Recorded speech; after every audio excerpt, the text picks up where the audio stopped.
Bom dia, hoje é quarta-feira, dia 15 de novembro de 2023, data em que se comemora a Proclamação da República, feriado nacional. Seja muito bem-vindo, eu sou Sebastião Garcia e o Jornal do Empreendedor, primeira edição, está no ar.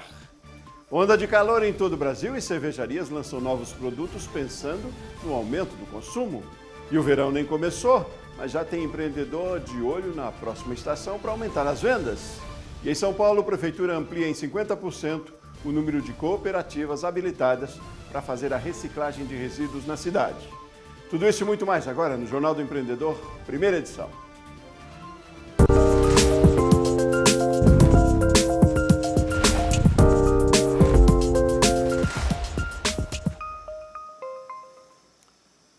As temperaturas em todo o Brasil estão elevadas, não é? No Rio de Janeiro, por exemplo, chegou a 41 graus.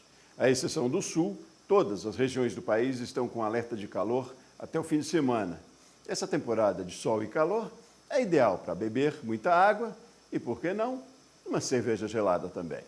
O setor cervejeiro teve uma alta de 11,6%, segundo o levantamento do Anuário da Cerveja. E para o verão, as cervejarias lançam produtos diferentes, com sabores. A Whey Beer, cervejaria paranaense, de olho no mercado, aposta nas cervejas frutadas. Uma tendência que deve ganhar o país, com a adição de frutas ou ainda fermentações de lúpulos que resultam em aromas mais frutados, as novas cervejas harmonizam bem com a estação e podem ser até uma grande novidade do verão. O anuário registrou 1.729 cervejarias em todo o Brasil. E o verão nem começou, mas já tem empreendedor pensando na próxima estação, de olho no aumento das vendas. Nessa época do ano, de pouca roupa, os acessórios são essenciais. E a mulher vaidosa não sai sem eles, não é? No armário da HB tem todos esses adereços mais criatividade, garra e bom gosto. Confira na reportagem de Camila Xavier.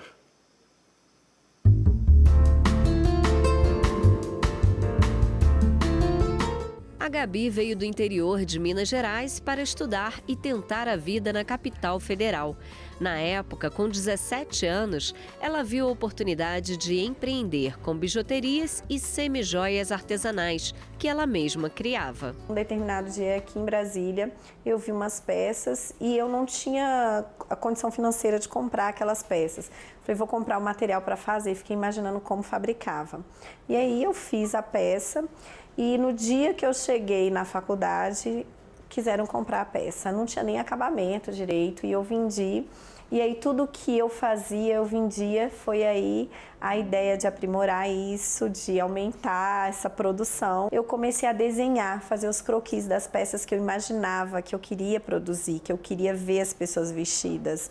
Então, uma pessoa vai conhecendo, vai indicando para outra. Eu participei de desfile do Lions, do Rotary, de lojistas que faz esses desfiles beneficentes. Eu entrava com a parte de acessório.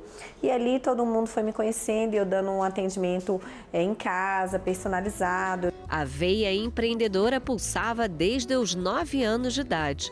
Mas para sobreviver, ela teve que conciliar a produção das peças com um trabalho CLT.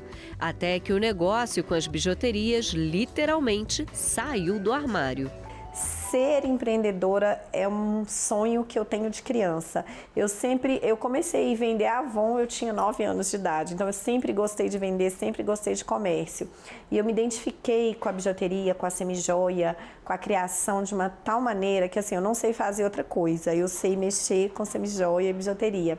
E aí, mexi com atacado, forneci para várias lojas, eu forneci para lojas de São Paulo. E um determinado período, eu não dei conta de conciliar trabalho e loja. Aí eu pedi para sair do meu trabalho.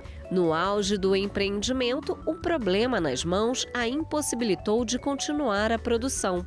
E quando tudo parecia estar perdido, ela, como empreendedora que não desiste dos sonhos, apostou no plano B e, mais uma vez, fez o negócio decolar com um propósito ainda maior. De tanto fabricar, tive um probleminha de movimento, tive que ir reduzindo essa fabricação, e aí veio a ideia da loja de varejo.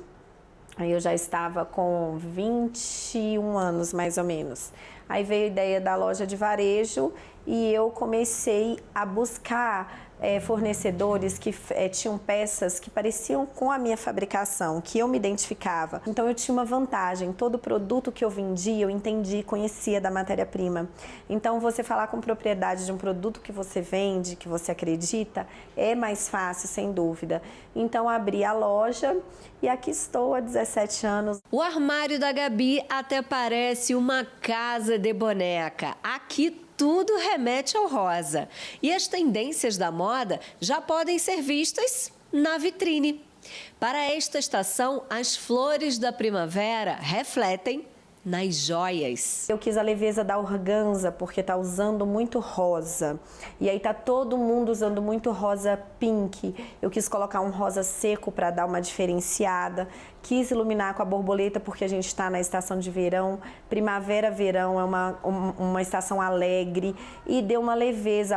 A flor de organza dá uma leveza à vitrine. Então eu gosto de trabalhar de acordo com a estação e do momento que a gente está vivendo. Com uma diversidade de peças, o armário da Gabi aposta em semijoias, joias em prata, bijuteria popular, até na alta bijuteria de luxo, assinada por designers renomados no mundo dos acessórios. Nós trabalhamos com alguns designers já há muito tempo, designers que a gente tem uma parceria muito forte no mercado hoje, que é o Hector Albertazzi, Cláudia Arbex, Camila Clay, Stella Geromini, Rosana Bernardes. Vendemos bolsas também, que são as bolsas da Isla. Todas as peças assinadas, todas as peças têm garantia, todas são com pedras, cristais. Temos variedades de banhos nessas peças também. Você vê uma produção montada, uma mulher feliz, satisfeita. Então eu acho que é um mercado muito bom. Tanto que eu trabalho com bijuteria e semijoia tem 25 anos. Eu sou extremamente realizada, eu não me imagino fazendo outra coisa.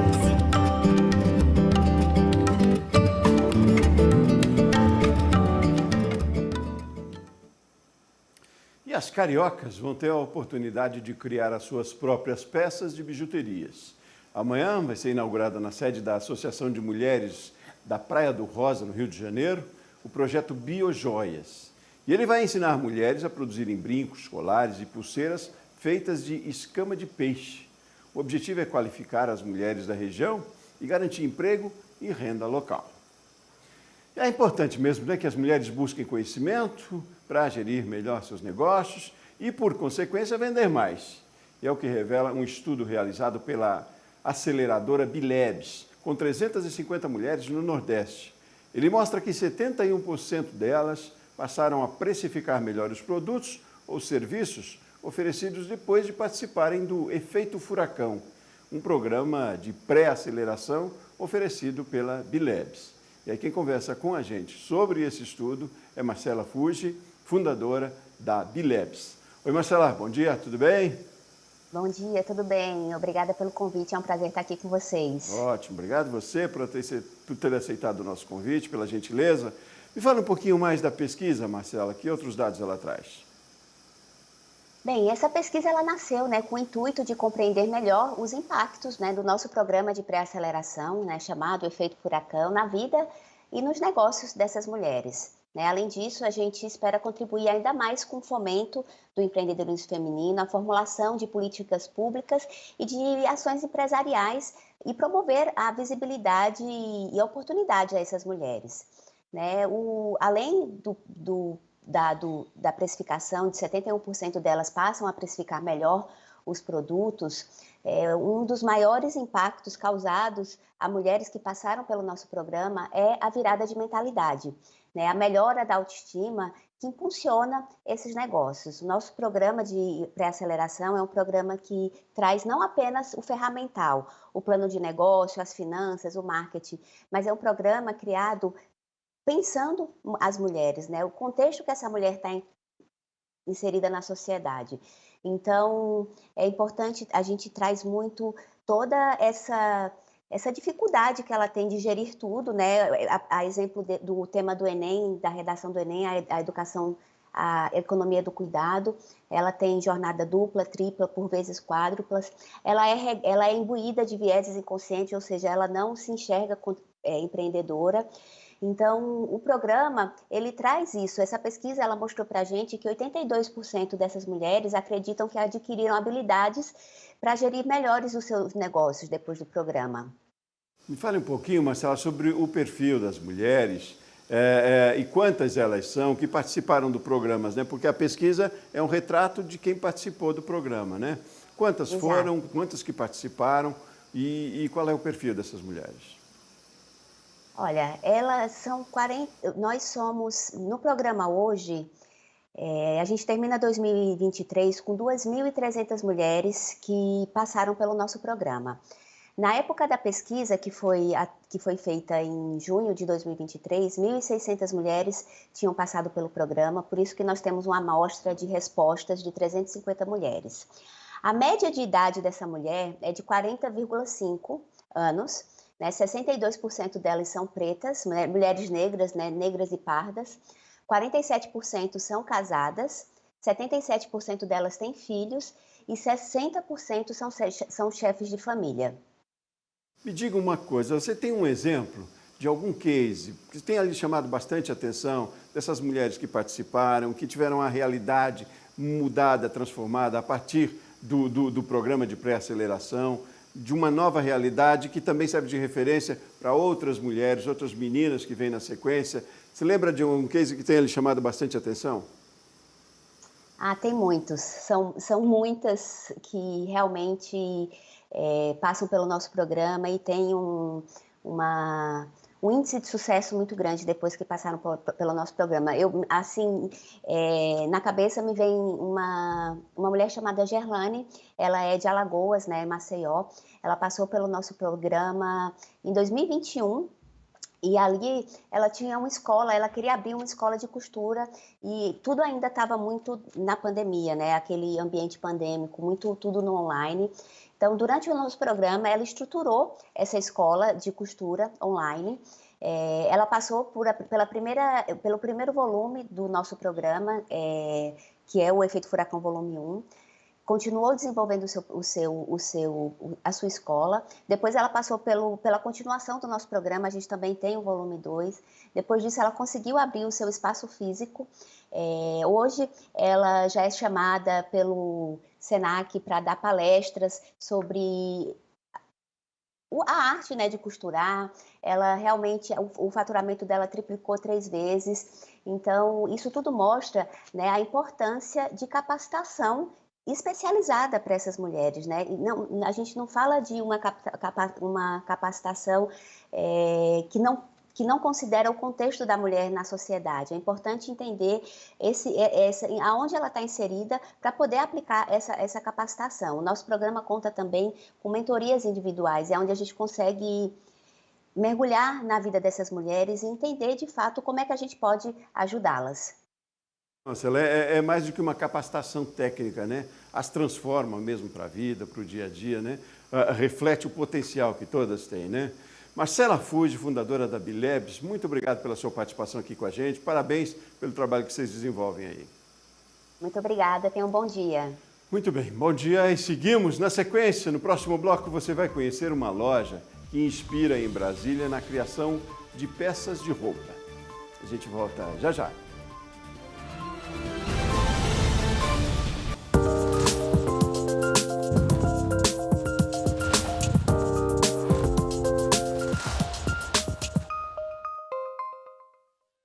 Sete horas e 45 minutos pelo horário de Brasília, estamos de volta e ao vivo com o Jornal do Empreendedor, primeira edição. A Prefeitura de São Paulo aumentou em 50% o número de cooperativas habilitadas para fazer a reciclagem de resíduos na cidade. A partir de agora, a capital paulista vai contar com 30 unidades para fazer a reciclagem dos resíduos por toda a cidade. As cooperativas são uma grande oportunidade de geração de empregos e ajudam a cuidar do meio ambiente. As entidades habilitadas vão receber, durante 24 meses, apoio técnico, disponibilização de resíduos recicláveis que vão contribuir para a geração de renda dos cooperados, além da possibilidade de suporte financeiro para despesas como aquisição de equipamentos de proteção individual para os trabalhadores que serão regularizados. E nos próximos 6 meses, a SP Coopera, o Programa Municipal de Apoio ao Cooperativismo, vai capacitar profissionais com enfoque em gestão cooperativa e empresarial, suporte com formalização e apoio com consultoria. E os materiais recicláveis se transformam, viram arte e bons negócios. Em Brasília, o Jardim Botânico, espaço muito visitado pelos turistas e moradores da capital, tem lugar também para o empreendedorismo ecológico. Quem visitou o local e conta pra gente é o repórter André Lage. Arte e natureza, conexão que se tornou o negócio dos sonhos da Patrícia. Formada em engenharia florestal, ela abriu essa loja de artesanatos dentro do Jardim Botânico de Brasília, local que atrai turistas e moradores da cidade. Aqui, para mim, foi uma conexão entre todos esses temas que eu tanto gosto e realmente sou apaixonada. Então é mais fácil, foi algo encantador participar aqui do espaço do Jardim Botânico e trazer todo esse pessoal, toda essa arte, essa conexão da arte e o meio ambiente, a arte como uma forma de educação ambiental. A empresa foi aberta há cerca de um ano. O modelo de negócio por aqui é inspirado na economia colaborativa. Os visitantes podem encontrar uma diversidade de artesanato, literatura brasiliense e trabalhos com materiais recicláveis, como esse ninho de passarinho todo feito de papelão. Essa parceria com artistas locais é uma forma de enriquecer o empreendimento.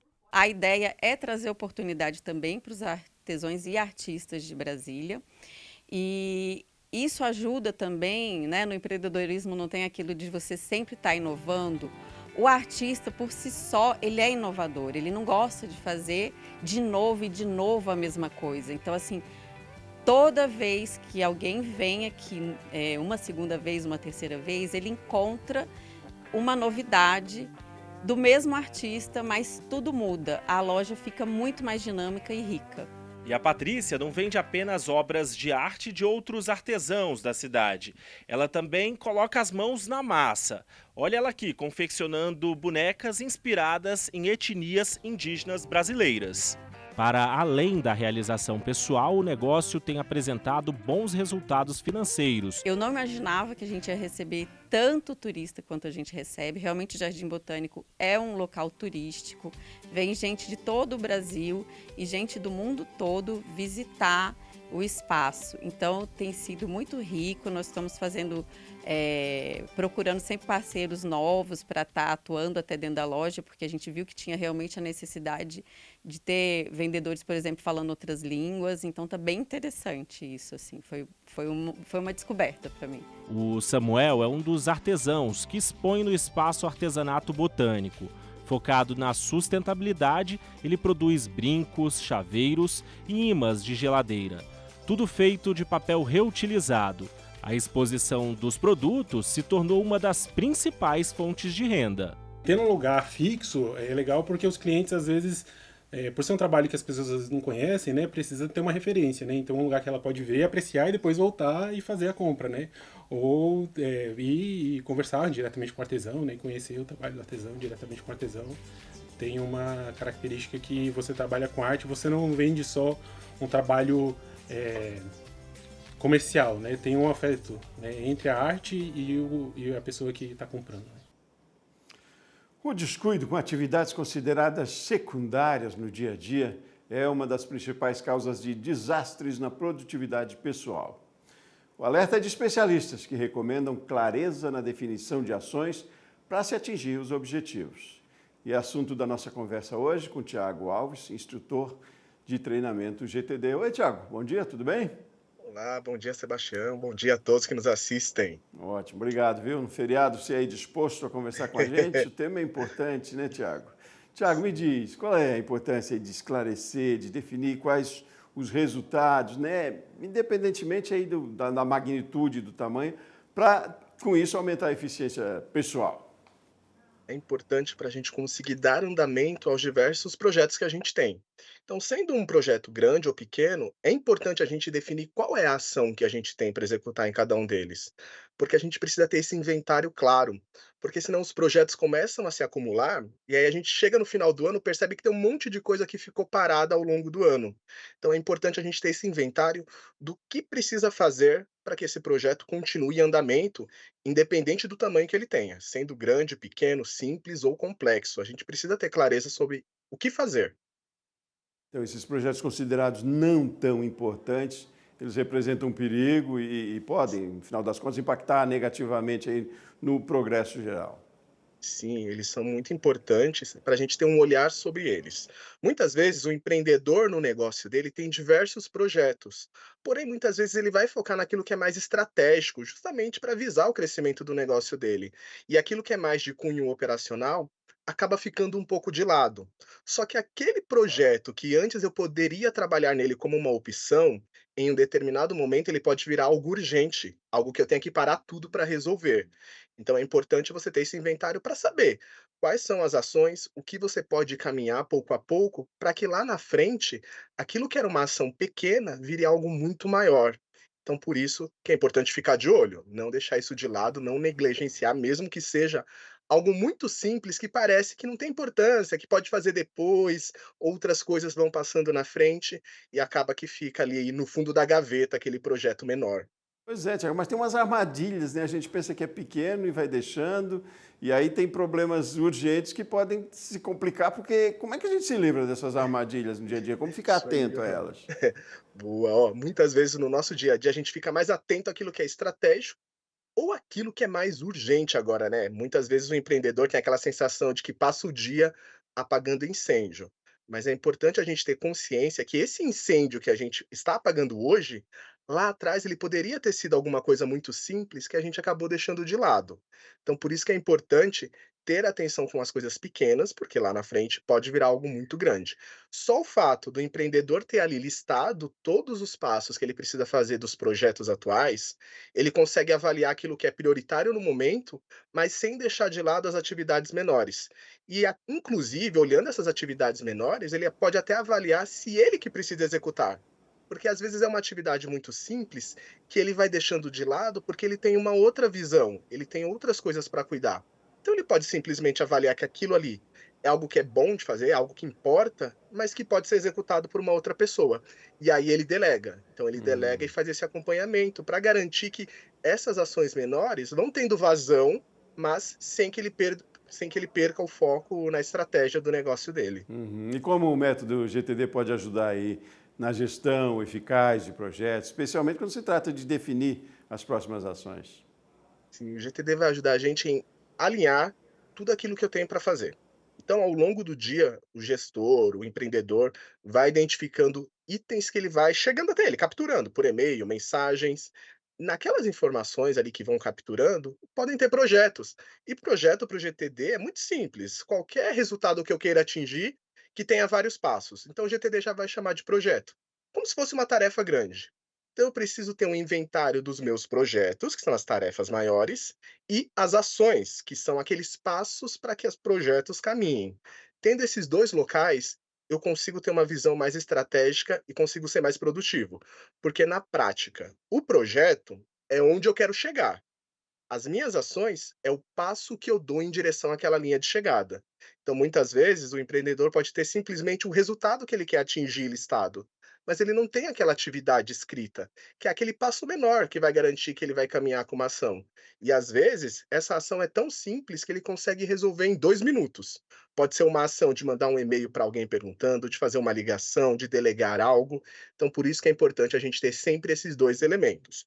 Onde eu quero chegar, meu projeto, e o passo que eu dou em direção a essa linha de chegada, que é a minha próxima ação. É, não dá para dizer, não dá para subestimar, né, Tiago? Tudo é importante. A gente fala de projetos não tão importantes, mas nesse Sim. raciocínio, tudo é importante e tem que tomar cuidado para não se tornar um ciclo aí que acaba sendo normal isso, né? Sim, e às vezes a gente tem tantas atividades para fazer que o empreendedor, o gestor pode falar assim: "Ah, vou começar pelo mais importante".